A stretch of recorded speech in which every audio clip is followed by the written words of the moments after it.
On est d'accord pour avoir une coalition mondiale pour la lumière en Afrique. C'est le seul continent, comme aime bien le définir Jean-Luc Borloo, où vous avez, en dehors de points scintillants sur la côte, mais un continent absolument opaque, malgré ses ressources énergétiques. Et ça ne peut pas durer.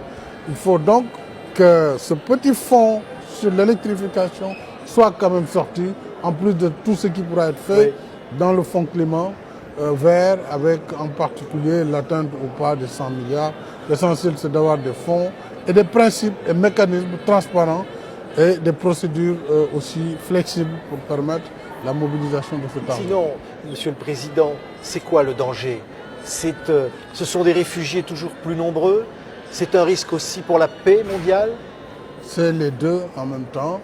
Un risque élevé pour les migrants qu'on ne pourra pas arrêter. On a vu des formes avec la Méditerranée, mais je rappelle qu'il y a 15 ans, les premières manifestations, c'était des jeunes Africains qui étaient agrippés au train d'atterrissage des avions. Il fallait avoir du courage pour faire ça. Ensuite, on a vu Barça, donc la ruée vers l'Espagne, l'Italie. Il y avait une barrière plus ou moins fixe en Libye, mais depuis le démantèlement de la Libye, du régime de Kadhafi, ça a été le passoire. On a vu la Syrie. Ça veut dire que si ce phénomène n'est pas arrêté, mais ce n'est pas des millions, mais des dizaines de millions de migrants dont l'Europe fera face. Donc, il faut essayer d'agir avec les pays en amont. Nous avons une responsabilité, c'est de donner des perspectives à la jeunesse, de donner de l'emploi.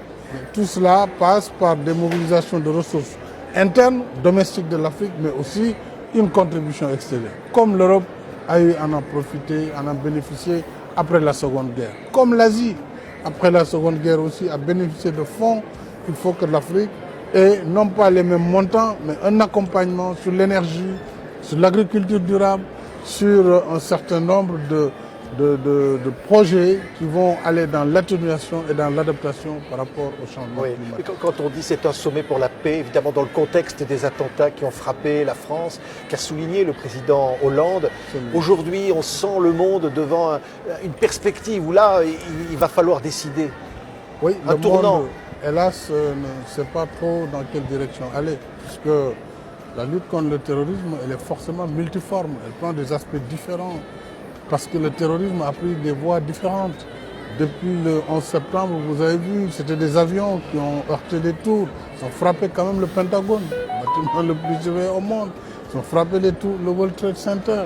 Par la suite, il y a eu la forme qu'on a connue après l'affaire Charlie. Cette fois-ci, il n'y avait ni Charlie ni rien. Ils ont tué des innocents. Il suffit de 2 personnes ou 3 illuminés pour faire un carnage. On a vu au Mali récemment. Donc, il nous faut réfléchir sérieusement sur les formes de lutte contre le terrorisme. Il y a certes l'aspect visible, pratique, soldatesque, police, mais il y a aussi le développement des médias.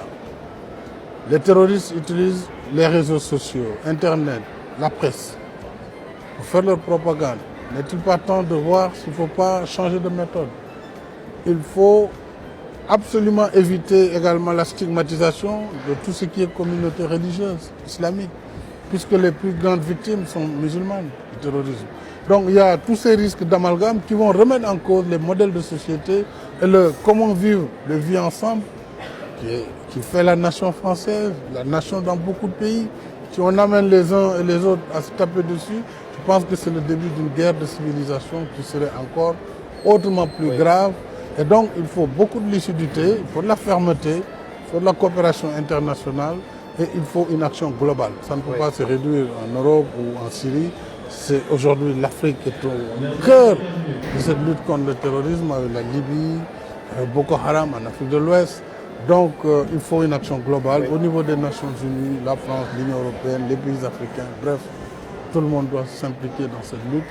Donner aussi des perspectives aux jeunes dans les banlieues, donner des perspectives aux jeunes Africains et ailleurs pour les soustraire de cette propagande djihadiste. Oui, vous êtes le président de la communauté économique des États d'Afrique de l'Ouest.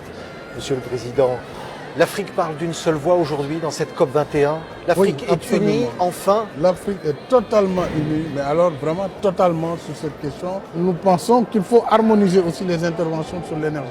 Et donc ça nous permettra la réussite de cette transition énergétique, avec le transfert de technologie, avec l'apport financier, nous pourrons, dans un espace de temps de 5 ans, croyez-moi, réduire totalement le gap de l'électricité en Afrique. Merci beaucoup, Monsieur le Président de la République du Sénégal, d'avoir été l'invité de qui vous TV5 Monde remercie, ici à la COP 21 avec beaucoup. TV5 Monde. Merci beaucoup. Merci.